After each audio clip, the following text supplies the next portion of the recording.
I've been running this farm for 15 years, and every morning starts the same way. Coffee first, then checking on the livestock. My Dogo Argentino Atlas always follows me on these rounds. He's a massive dog, weighing nearly 100 pounds of pure muscle, with a coat as white as fresh snow. Atlas isn't just a pet, he's my working partner. Dogo Argentinos were bred in Argentina for hunting wild boar, and that courage and determination runs deep in their blood. He's incredibly intelligent, fiercely loyal, and has an almost supernatural awareness of everything happening on our property. This particular morning felt different, though I couldn't put my finger on why. The air seemed heavier somehow, and Atlas was more restless than usual. Instead of his typical calm demeanor, he kept pacing, his dark eyes scanning the horizon with an intensity that made me uneasy. We have 40 acres here in rural Montana, with cattle, horses, chickens, and 2 large barns that store hay, equipment, and feed. The main barn is over a century old, built by the previous owner's grandfather. Its thick wooden doors have weathered countless storms and seasons. As we walked toward the pasture, Atlas suddenly stopped dead in his tracks. His entire body went rigid, ears perked forward, nostrils flaring. He was picking up something I couldn't detect. I've learned to trust his instincts over the years. They've never led me astray. But nothing could have prepared me for what was about to happen next.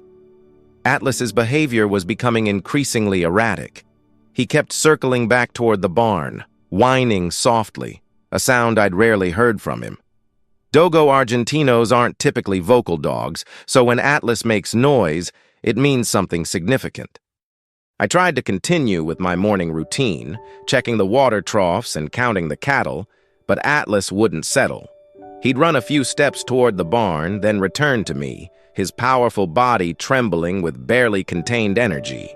His usual disciplined behavior was completely absent. The morning sun was climbing higher, casting long shadows across the property. Everything looked normal. The horses were grazing peacefully, the chickens were pecking around their coop, and the cattle were clustered near the pond. Yet Atlas was acting like we were in immediate danger. I knelt down and ran my hands through his thick fur, trying to calm him. His heart was racing, and his muscles were coiled like springs ready to release. Whatever he was sensing, it was getting stronger, not weaker. "What is it, boy?" I asked, looking in the direction of his intense gaze. The barn stood silent and still, just as it had every morning for the past decade.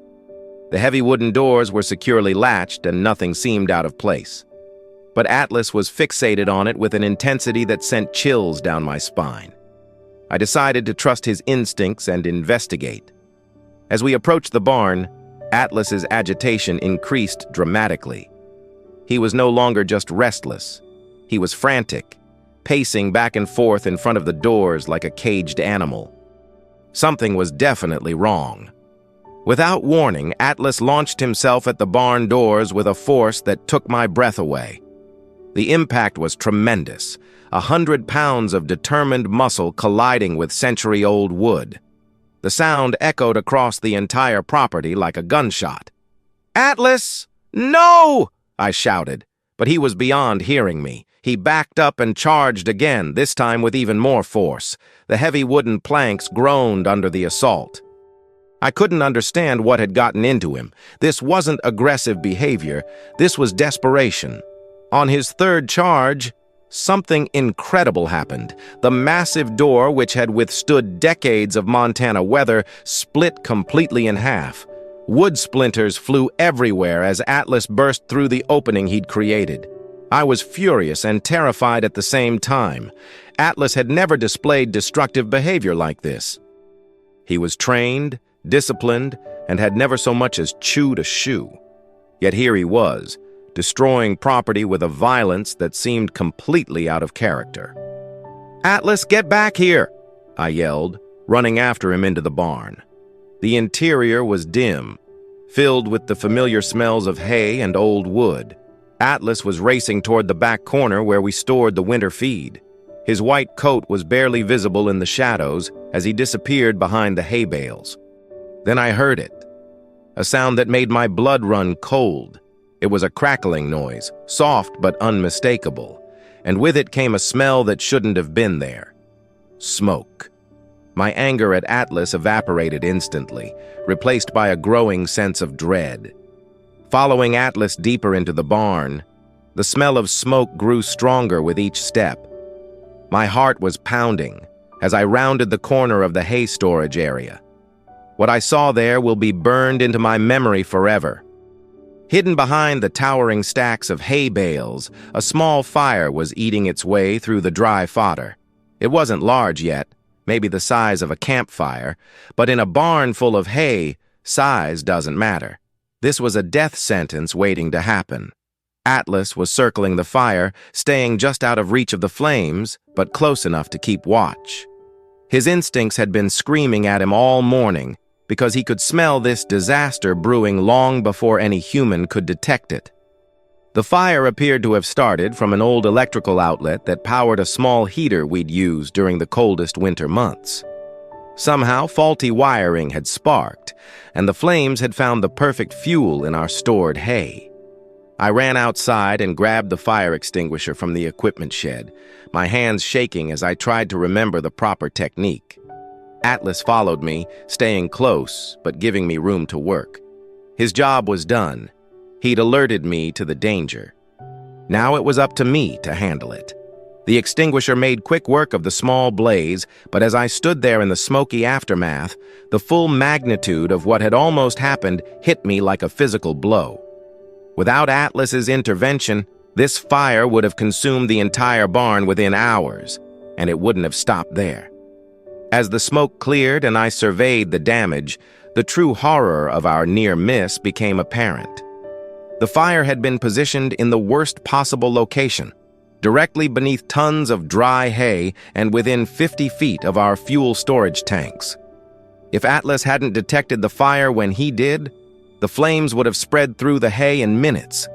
The barn would have become an inferno, and the heat would have eventually reached the diesel and gasoline tanks we keep for the tractors and equipment. The explosion would have been catastrophic. Not only would we have lost the barn, but the fire would have spread to the house, the second barn, and potentially the surrounding forest. Our neighbors' properties could have been threatened too. I walked outside and looked at the destruction Atlas had caused to the door.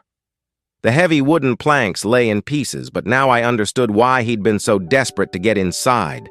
His incredible sense of smell had detected the fire long before it became visible or audible to human senses. Dogo Argentinos were bred for their courage and determination, but also for their intelligence and problem-solving abilities. Atlas had assessed the situation, realized I wasn't understanding his warnings, and taken direct action to force me to investigate.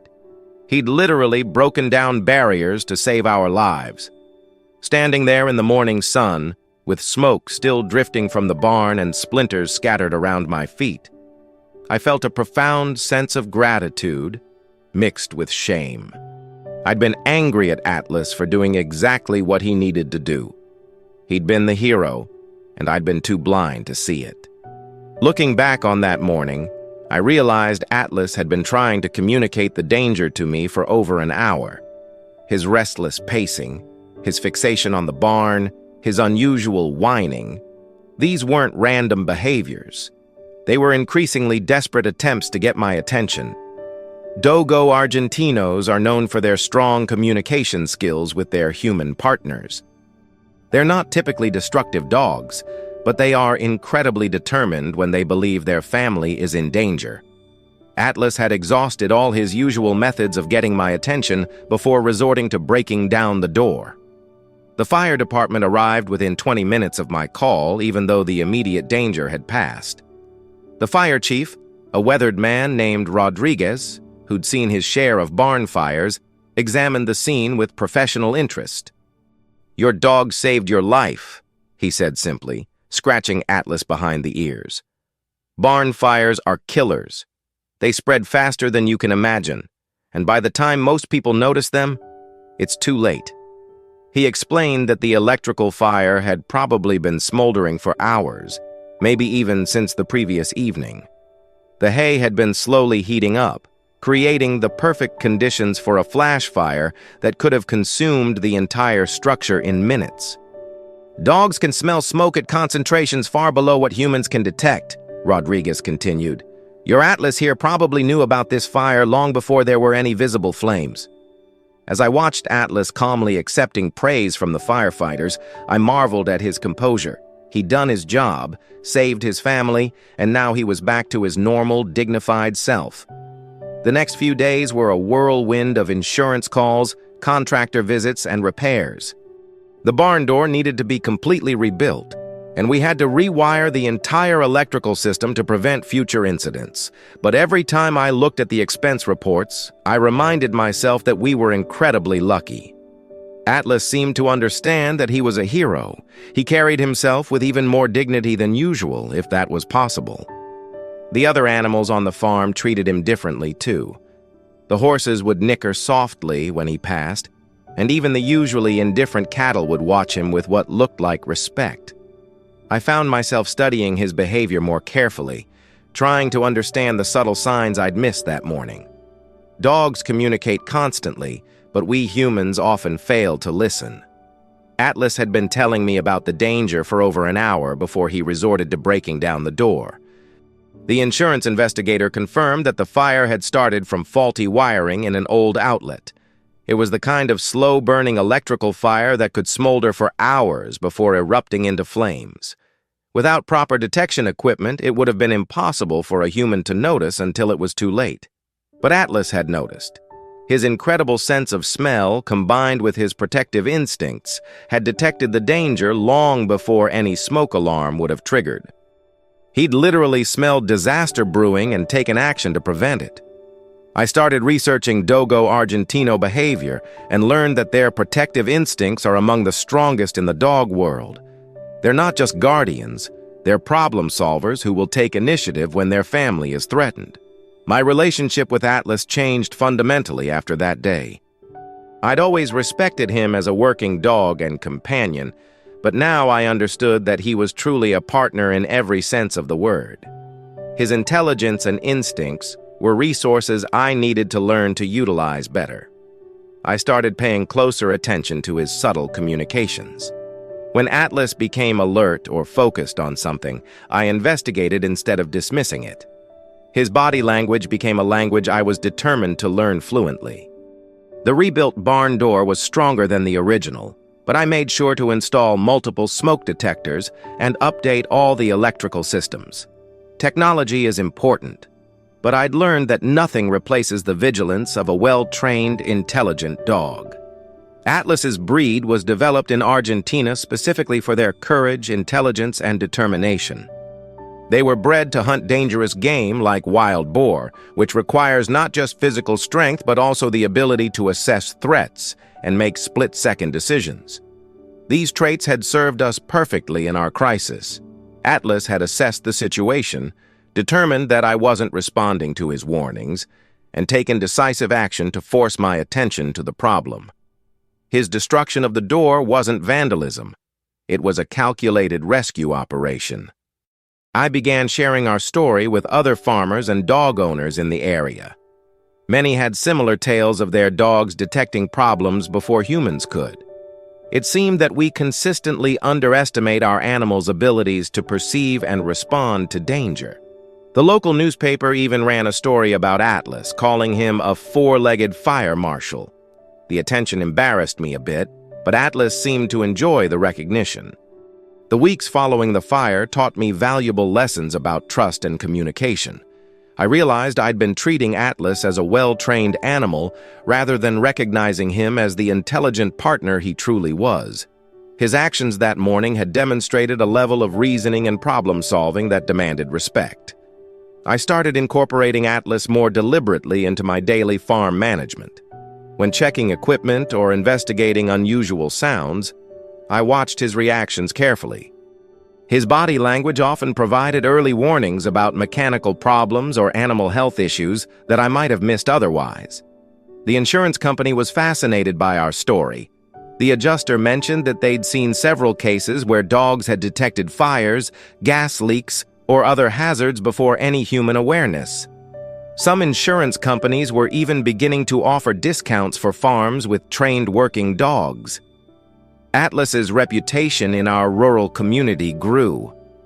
Neighbors would ask to borrow him when they suspected problems on their properties. His nose had become legendary, and his calm, methodical approach to investigation made him an ideal diagnostic partner. But beyond his practical value, the incident had deepened our emotional bond. I'd always cared for Atlas, but now I truly understood the depth of his commitment to our family's safety. He hadn't just detected a fire, he'd been willing to destroy property and risk my anger to protect us. That level of devotion deserved better than my initial response. I'd scolded him for trying to save our lives, and the memory of that still stung. It reminded me to approach his behavior with curiosity rather than immediate judgment. Trust, I learned, had to flow both ways. Our story began spreading beyond our immediate community. A regional farming magazine picked it up, and suddenly I was getting calls from dog trainers, farmers, and even researchers interested in canine detection abilities. Atlas had become something of a celebrity. The attention brought unexpected benefits. A local veterinarian offered free health screenings for Atlas, recognizing the value of keeping such an exceptional working dog in peak condition. A dog food company even approached us about featuring Atlas in their advertising, though we politely declined. More importantly, the story was inspiring other farmers to pay closer attention to their dog's behavior. I received several emails from people who'd started noticing their dog's subtle warnings about various problems around their properties. One farmer in Wyoming wrote that his border collie had been acting strangely around their grain silo. Remembering our story, he investigated and found a small gas leak that could have caused an explosion. Another farmer in Nebraska discovered a broken water line because his German Shepherd kept digging in a specific spot. These stories reinforced what I'd learned. Our working dogs are constantly monitoring their environment and trying to communicate important information to us. We just need to learn their language better. Atlas seemed to understand his new status. He carried himself with quiet dignity, but his fundamental nature remained unchanged. He was still the same loyal, intelligent dog who'd always been my companion. The only difference was that now I truly appreciated the full extent of his capabilities. The rebuilt barn stood as a daily reminder of how close we'd come to disaster, and how one dog's courage and determination had saved everything we'd worked to build. A few months after the fire, I was contacted by Dr. Sarah Chen, a researcher from the University of Montana who studied canine sensory capabilities. She'd heard about Atlas and wanted to understand exactly how he'd detected the fire so early. Dr. Chen explained that dogs' olfactory systems are incredibly sophisticated. They have roughly 300 million scent receptors compared to humans' 6 million, and the part of their brain dedicated to processing smells is proportionally much larger than ours. Atlas could have detected the chemical signatures of electrical burning and heated organic matter at concentrations thousands of times lower than human detection thresholds, she explained during her visit to our farm. She conducted some informal tests with Atlas, hiding various scented objects around the property. His ability to locate and identify different smells was remarkable, even by canine standards. Dr. Chen suggested that his breeding as a hunting dog had enhanced his already exceptional natural abilities. The research visit validated what I'd experienced firsthand. Atlas wasn't just a lucky dog who happened to notice a fire. He was a highly sophisticated detection system with capabilities far beyond human senses. Dr. Chen mentioned that some fire departments were beginning to train dogs specifically for fire detection and prevention. The idea of canine fire marshals wasn't as far-fetched as it might sound. She also confirmed that Atlas's decision to break down the door showed remarkable problem-solving ability.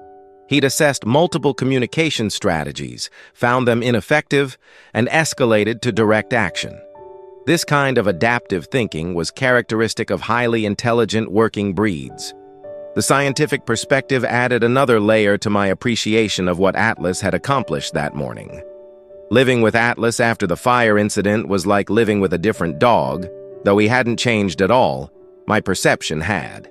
Every day brought new awareness of his constant vigilance and the subtle ways he communicated information about our environment. I noticed how his ears would twitch at sounds I couldn't hear, how his nostrils would flare when detecting scents carried on the wind, how his body language would shift when he sensed something unusual. What I'd previously dismissed as normal dog behavior, I now recognized as sophisticated environmental monitoring. Our morning routines became collaborative rather than simply parallel. When Atlas showed interest in a particular area, I investigated. When he seemed relaxed and content, I knew our property was secure. His assessments became part of my daily decision-making process. The other animals on the farm had also developed a deeper respect for Atlas. The horses would often position themselves near him during storms, and the cattle seemed to follow his lead when moving between pastures. They recognized his protective capabilities, even if they couldn't understand the specifics. Visitors to the farm were always impressed by Atlas's calm confidence and obvious intelligence. He'd greet them politely, but maintain a watchful awareness of their movements and intentions. His presence provided security without aggression, the mark of a truly well-bred working dog. I found myself sharing our story frequently, not to boast about Atlas's heroics, but to encourage other animal owners to pay closer attention to their companions' communications. Too often, we dismiss animal behavior as random or meaningless when it's actually sophisticated information sharing. Atlas had taught me to listen with more than just my ears. As the first anniversary of the fire approached, I reflected on how much our lives had changed. The rebuilt barn was more secure than ever, but the real transformation was in my understanding of the partnership between humans and working dogs. Atlas had aged gracefully over the year, his white coat perhaps showing a few more gray hairs around his muzzle. But his alertness and intelligence remained as sharp as ever. He continued his daily patrols of the property with the same dedication, though now I accompanied him with much greater attention to his observations. We'd prevented 2 more potential problems that year by following Atlas's leads. He'd detected a small oil leak in one of our tractors weeks before it would have caused engine damage, and he'd alerted me to a section of fence where cattle were beginning to push through before any animals actually escaped. The local fire department had asked me to speak at their annual safety seminar about the importance of paying attention to animal behavior. My presentation, titled "When Your Dog Becomes Your Smoke Detector," had become popular with rural property owners. Atlas's story had also inspired several neighbors to invest in better trained working dogs. The local dog trainer reported increased interest in breeds known for their protective and detection abilities. But perhaps the most significant change was in my daily gratitude. Every morning when Atlas and I made our rounds, I was reminded of how fortunate we were to have avoided disaster. His courage and my eventual willingness to trust his instincts had saved not just property, but potentially lives. The partnership between human and dog had evolved into something deeper than I'd ever imagined possible. Today, as I write this story, Atlas is lying beside me, his massive head resting on his paws, dark eyes occasionally scanning the horizon through our window. He's 8 years old now, still strong and alert, but I'm more aware than ever of how precious our time together is. The barn door he destroyed that morning has been replaced with a stronger version, but I kept one of the original wooden planks as a reminder. It sits in my office, a testament to the power of determination and the importance of listening to those who care about us. Atlas never received any formal recognition for his heroism. There are no medals for dogs who save farms from burning down. But he doesn't need external validation. His satisfaction comes from doing his job well, protecting his family, and maintaining the security of his territory. I've learned to read his communications with much greater fluency. The subtle ear movements, the changes in posture, the intensity of his gaze, all these signals provide constant information about our environment. He's taught me to be a better observer and a more responsive partner. Our story has become part of local folklore, shared among farmers and dog owners as an example of the remarkable capabilities of working dogs. But for me, it's simply the story of how my dog saved our farm and taught me to trust in ways I'd never imagined. Every morning when we walk together across our property, I'm reminded that partnership means listening, trusting, and being willing to act on faith when someone you love is trying to warn you of danger. Atlas broke down more than just a barn door that day. He broke down my assumptions about the limits of animal intelligence and communication.